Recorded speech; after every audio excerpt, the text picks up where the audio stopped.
같이 읽겠습니다. 그들이 길 갈 때에 예수께서 한 마을에 들어가시매 마르다라 이름한 한 여자가 자기 집으로 영접하더라. 그에게 마리아라 하는 동생이 있어 주의 발치에 앉아 그의 말씀을 듣더니 마르다는 준비하는 일이 많아 마음이 분주한지라. 예수께 나아가 이르되 주여 내 동생이 나 혼자 일하게 그러는 것을 생각하지 아니하시나이까. 그를 면하사 나를 도와주라 하소서. 주께서 대답하여 이르시되 마르다야 마르다야 네가 많은 일로 염려하고 근심하나 몇 가지만 하든지 혹은 한 가지만이라도 족하리라. 마리아는 이 좋은 편을 택하였으니 빼앗기지 아니하리라 하시니라. 아멘. 오늘 말씀의 제목은 주께로 모아진 마음입니다. 오늘 본문 38절에 보니까요, 예수님이 한 마을에 들어가셨다라고 했습니다. 이 마을은 베단이라고 하는 마을이거든요. 예루살렘 동쪽에 있는 감남산 동쪽 기슭에 있는 마을입니다. 예루살렘에서 불과 한 3km 정도밖에 떨어져 있지 않습니다. 이 마을에는 예수님이 사랑하시는 마르다, 그리고 마리아, 그리고 나사로가 살고 있습니다. 그래서 그런지는 모르겠는데 예수님은 이 베다니에 자주 가셨습니다. 그리고 오늘 본문에 보니까요, 이 마을에 들어오시는 예수님을 마르다가 영접했다라고 말씀을 하고 있습니다. 지금 예수님하고 제자들이 많이 시장합니다. 그래서 마르다는 급하게 이제 음식을 준비해야 됩니다. 여러분, 음식 준비하는 게 쉬운 일일까요? 힘든 일일까요? 힘든 일이죠. 예, 어쩌다가 밥 한 끼 이렇게 하는 거는 할 수 있겠지만, 한 평생을 밥을 하고, 그리고 오늘은 무슨 반찬을 하지, 이렇게 고민하면서 밥상을 차리는 것은 결코 쉬운 일이 아닙니다. 그렇게 힘들게 만들어주면은 참 맛있게 잘 먹었다라고 이야기를 하든지, 아니면 수고했다라고 이렇게 좀 이야기를 해주면 좋겠는데, 그렇게 이야기하면 어디가 덧나는지 그런 말도 안 하고 그냥 이 바지 사이로 이 방구 빠져서 감만 고 그죠? 싹 이렇게 빠져나가 버리고 그렇게 하죠. 지금 제 이야기 하는 건데, 예, 제가 이때까지 그렇게 해가지고 참 회개하는 마음으로 지금 말씀을 드리고 있습니다. 가족들 끼니를 이렇게 챙기는 것도 사실은 어려운 일입니다. 그런데 손님을 대접한다는 것은 더 어렵겠죠. 그래서 지금 이 마르다의 마음은 아주 급합니다. 빨리 음식을 해가지고 예수님하고 그 제자들을 이렇게 대접을 해야 됩니다. 시장하시니까 먹을 수 있게 해야 됩니다. 그런데 이 동생 마리아가 안 도와주고 예수님 옆에 딱 붙어가지고 말씀만 듣고 있는 것입니다. 얼마나 속이 타겠습니까? 그죠? 빨리 음식을 만들어야 되는데 자기를 도와준 그 동생이 그 예수님 옆에 딱 붙어가지고 자기를 안 도와주니까 얼마나 마음이 급하겠습니까? 그래가지고 이 마르다가 예수님에게 도움을 요청합니다. 예수님, 마리아 보고 좀 가서 언니 좀 도와주라고 하이소. 그래 이제 이야기를 합니다. 그럼 예수님이 그래 알겠다. 마리아야, 언니 가가지고 언니 좀 도와주라. 이렇게 언니 혼자 일하기 힘드니까 좀 도와주라. 이렇게 말씀을 하시면 얼마나 좋겠습니까? 그런데 예수님이 이렇게 말씀을 합니다. 오늘 본문 누가복음 10장 41절 42절 말씀이죠. 주께서 대답하여 이르시되 마르다야 마르다야 네가 많은 일로 염려하고 근심하나 몇 가지만 하든지 혹은 한 가지만이라도 족하니라. 마리아는 이 좋은 편을 택하였으니 빼앗기지 아니하리라 하시니라. 어떤 듣기에 마르다야 뭔 일을 그렇게 많이 하려고 하노? 그냥 밥에다가 그냥 김치 하나만 하면 된다. 그런데 마리아는 말씀 듣는 것을 택했으니까 밥하고 이런 세상 일 하는 것보다 말씀 듣는 것이 더 귀하고 좋은 것이다. 이렇게 이해를 할 수가 있습니다. 마리아처럼 주님 발 아래서 그분의 말씀을 듣는 것이 가장 이상적인 성도의 삶이다. 이렇게 우리가 이해를 할 수가 있습니다. 그러니 마르다를 본받지 말고 마리아를 본받아야 된다. 이렇게 이해할 수가 있겠죠. 그러면 정말로 마르다가 잘못을 했고 예수님이 이 마르다를 책망하는 것일까? 이 말씀이 저는 그렇지 않다라고 생각을 합니다. 왜냐하면 책망에는 항상 분노가 들어가 있습니다. 항상 분노하는 마음이 들어가 있습니다. 그런데 예수님께서 지금 마르다에게 하는 이 말씀 속에는 분노하는 예수님이 분노하고 있다는 그런 느낌을 받지를 못합니다. 받지를 못했기 때문에 책망하는 말씀이다 이렇게 이해하지 않는다는 것이죠. 제가 다시 한번 읽어드릴 테니까 한번 생각을 해보십시오. 주께서 대답하여 이르시되 마르다야 마르다야 네가 많은 일로 염려하고 근심하나 몇 가지만 하든지 혹은 한 가지만이라도 족하니라. 마리아는 이 좋은 편을 택하였으니 빼앗기지 아니하리라. 어떻게 들립니까? 아주 책망하는 것처럼 들립니까? 저는 책망한다기보다는 마리아가 이 좋은 것을 택했으니까 빼앗기지 아니하리라 이렇게 말씀을 하니까 반대로 마르다를 책망하는 것 같은 그런 뉘앙스는 느껴지지만 이것이 마르다를 책망하는 것은 아니다 이렇게 생각을 합니다. 우리 마태복음 11장 16절부터 20절까지 말씀을 같이 한번 보겠습니다. 이 세대를 무엇으로 비유할까? 비유하는데 아이들이 장터에 앉아 제 동물을 불러 이르되 우리가 너희를 향하여 피리를 부르도 너희가 춤추지 않고 우리가 슬피 부르도 너희가 가슴을 치지 아니하였다 함과 같도다. 요한이 와서 먹지도 않고 마시지도 아니하며 그들이 말하기를 귀신이 들렸다 하니 인자는 와서 먹고 마시기에 말하기를 보라 먹기를 탐하고 포도주를 즐기는 사람이요 세리와 죄인의 친구로다 하니 지혜는 너희 행한 일로 인하여 옳다함을 얻느니라. 예수께서 권능을 가장 많이 행하신 고을들이 회개하지 아니하므로 그때 책망하시되 이게 책망하시는 거죠. 이게 이제 의군입니다. 의군. 여러분 하나님께서 이스라엘 백성 신약과 구약과 신약을 이렇게 통틀어 가지고 이스라엘 민족의 그 마음을 돌리기 위해서 하나님께서 얼마나 많은 선지자를 보내셨고 때로는 타이르고 때로는 애원도 하고 책망하시고 그렇게 했죠. 그런데 그 완악한 마음을 이스라엘 민족이 돌이키지 않았습니다. 마태복음 23장 37절 말씀인데요.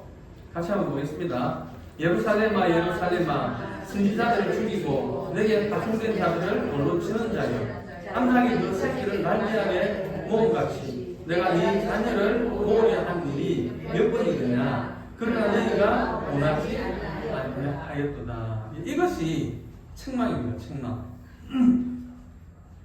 마가복음 14장 3절 5절 말씀인데요. 이것도 같이 보겠습니다. 예수께서 베다니 나병 환자 시몬의 집에서 식사하실 때에 한 여자가 매우 값진 향유 곧 순전한 나무 한 옥합을 가지고 와서 그 옥합을 깨뜨려 예수의 머리에 부으니 어떤 사람들이 칼을 내어 서로 말하되 어찌하여 이 향유를 소비하는가? 이 향유를 300데나리온 이상에 팔아 가난한 자들에게 줄 수 있었겠도다 하며 그 여자를 책망하는지라. 여기는 이제 악한 분냄이죠. 악한 분노를 발산하는 겁니다. 300데나리온의 향유를 팔아가지고 더 좋은 일을 할 수 있는데 그 300데나리온 되는 값비싼 향유를 그냥 한 방에 예수님에게 부어버리니까 그것이 아까운 겁니다. 그래서 이제 책망을 하는데 이렇게 책망에는 항상 화가 있습니다. 분노가 있습니다. 누가복음 19장 35절에 보면 예수님께서 나귀를 타고 이제 예루살렘에 입성을 하십니다. 그때 제자들이 찬양을 하죠. 그러니까 바리새인들이 예수님에게 당신의 제자들을 책망하소서 이렇게 항의를 합니다. 여기서도 예수님의 제자들의 행위에 대한 화를 내고 있는 바리새인들의 마음을 우리가 읽을 수가 있습니다. 방금 본 이 세 구절들 속에 나오는 그 분노의 내용들은 다 다르지만 분노하는 마음이 담겨 있음을 우리가 알 수 있습니다. 강하게 질책하는 그런 느낌을 받을 수 있습니다. 그러나 오늘 아까 읽은 그 누가복음 10장 41절, 42절 그 말씀 속에는 주님의 분노를 발견할 수 없기 때문에 예수님이 마르다를 책망한 것이 아니다라고 말할 수가 있다라는 것입니다.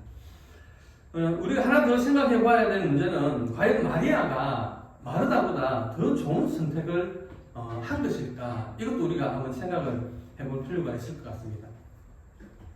우리가 마리아가 마르다보다 더 좋은 것을 선택했다 이렇게 생각하기가 쉽습니다. 왜냐하면 예수님이 마리아는 이 좋은 편을 택하였으니 빼앗기지 아니하리라 이렇게 42절에 말씀을 하셨기 때문에 더 마리아가 마르다보다 좋은 것을 선택했다 이렇게 생각할 수가 있다는 것이죠.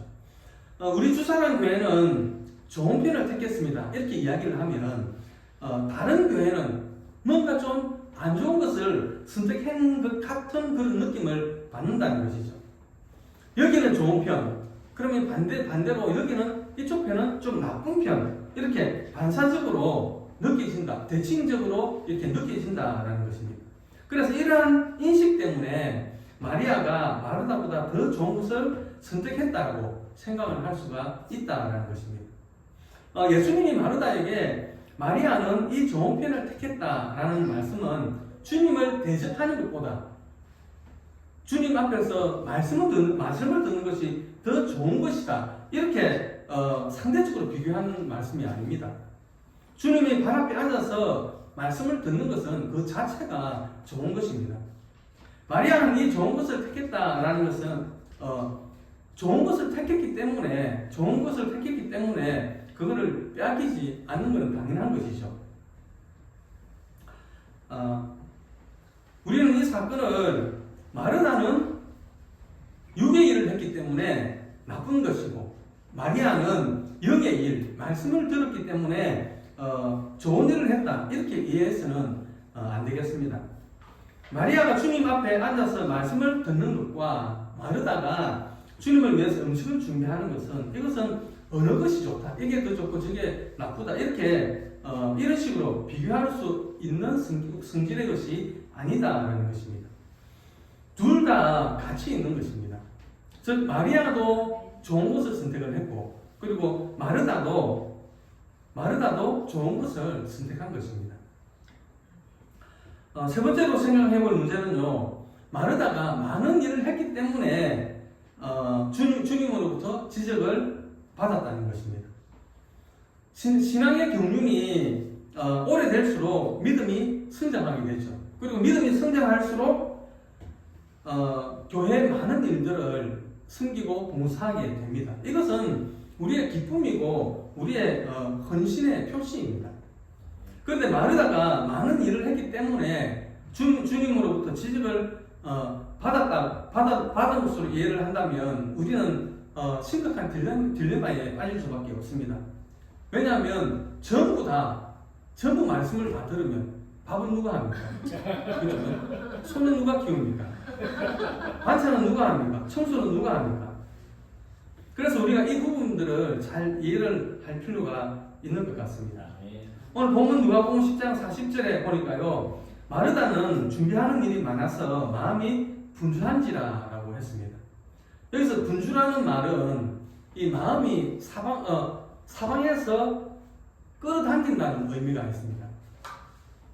그러니까 사방에서 마르다의 마음을 끌어당긴다는 것이죠. 마르다의 마음이 주님을 향한 방향으로 모이지 않고 있음을 알 수 있는 대목입니다.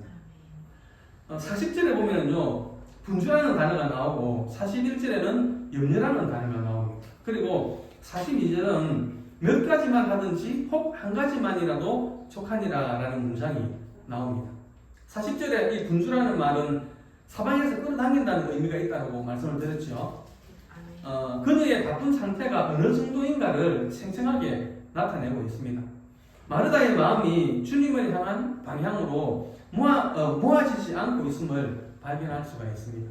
또 41절에 보니까 주님께서 대답하여 이르시되 마르다야 마르다야 네가 많은 일로 염려하고 라고 했습니다. 여기 나오는 염려라는 단어는 흩어지다, 나누어지다 라는 뜻을 가지고 있습니다. 지나친 욕구로 인해서 어지럽게 분열된 마르다의 마음을 말하고 있는 것입니다. 한 가지 일만 해도 마음이 나누어지는 경우가 있고 또 여러 가지 일을 해도 마음이 주님께로 모아지는 경우가 있습니다. 마르다가 주님을 대접하기 위해서 많은 일을 한 것이 잘못된 것이 아니라 일하는 그녀의 마음이 주님을 향해서 모아지지 않고 나누어졌던 그것이 잘못된 것입니다. 만일 대화를 하고 있는데 저와 대화를 하던 사람이 저에게 집중하지 아니하고 옆에 사람들하고 이야기를 하면서 저의 말을 듣는 둥 마는 둥 이렇게 하면은 아무래도 기분이 안 좋겠죠. 지금 마르다는 다른 사람이 아닌 주님을 대접하기 위해서 일을 하고 있는 것입니다. 그러면 흩어진 마음으로 하는 것이 아니라 주님을 향한 모아진 마음으로 일을 했어야 했다는 것이죠. 그것이 주님을 사랑하는 마음이고 주님을 대접하는 마음이라는 것입니다. 이러한 나누어져 버린 마르다의 그 마음을 주님은 섭섭해 하셨던 것입니다. 그래서 주님은 몇 가지만 하든지 혹 한 가지만이라도 족하니라라고 말씀을 하셨던 것입니다. 어떤 분들은 이 본문을 가지고 여러 종류의 음식을 만드느라고 분주해 하지 말고 간단하게 한 가지의 음식만 만들어라 그런 뜻으로 이해를 하는 해석을 하는 분들도 있는데요. 그러나 이 말씀은 실상 필요한 일은 한 가지뿐이다라는 원래의 뜻을 가지고 있습니다. 그래서 우리가 지금 보고 있는 이 개역 성경이 있죠. 이거를 제외한 다른 번역 성경에 보면 실상 필요한 일은 한 가지뿐이다라고 이렇게 해석이 되어져 있습니다. 그러면 실상 필요한 그 한 가지는 무엇일까요? 마리아처럼 주님의 발 앞에 앉아가지고 주님의 말씀을 듣는 그 한 가지를 말하는 것일까요? 그렇지 않습니다. 여기서 실상 필요한 한 가지란 뭐냐 그러면 주님께로 모아진 마음을 가리키는 것입니다. 그분께만 관심이 집중되는 일을 말하는 것입니다. 그래야 주님이 기뻐하시기 때문입니다. 마르다가 많은 일을 했기 때문에 주님으로부터 지적을 받은 것이 아니라 그 일로 인해서 분주해지고 염려하고 그리고 근심하고 불평이 생기기 때문에 그 부분을 주님께서 지적을 했다라는 것입니다. 여러분 우리가 많은 일을 하든 혹 한 가지 일을 하든 우리의 마음이 주께로 모아지도록 하기 위해서 먼저 내가 왜 이 일을 하는지에 대한 분명한 목적이 분명해야 됩니다. 우리는 주님의 보혈의 피로 구원받은 하나님의 자녀들입니다. 그러므로 삼위일체의 하나님께 영광을 돌리고 그분을 기쁘시게 하기 위해서 봉사하고 헌신하는 것입니다. 우리는 우리의 이름을 내기 위해서 봉사하고 헌신하는 것이 아닙니다. 나의 이기적인 그 목적을 이루기 위해서 하는 것도 아닙니다. 고린도전서 10장 31절에 보면 이런 말씀이 있죠. 그런즉 너희가 먹든지 마시든지 무엇을 하든지 다 하나님의 영광을 위하여 하라. 우리가 무엇을 위해서 일해야 하는지 분명한 목적을 말씀하고 있습니다. 말씀을 듣는 일이 중요하냐 아니면 봉사하는 일이 중요하냐 이걸 가지고 왈가불가할 필요가 없습니다. 누가 칭찬을 받았느냐 누가 칭찬을 받지 못했느냐 여기에도 신경 쓸 필요가 없습니다. 우리가 교회에서 많은 일을 하는 것이 좋은가 아니면 한 가지 일만을 하는 것이 좋은가 이것도 고민할 필요가 없습니다. 오로지 봉사와 근신하는 마음은 그 자세가 중요한 것입니다.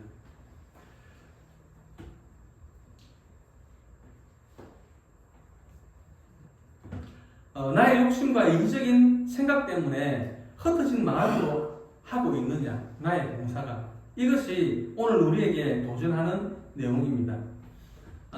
우리의 사랑과 우리의 관심 우리의 정성이 누수되지 않고 온전한 봉사와 헌신을 주님이 기뻐하십니다.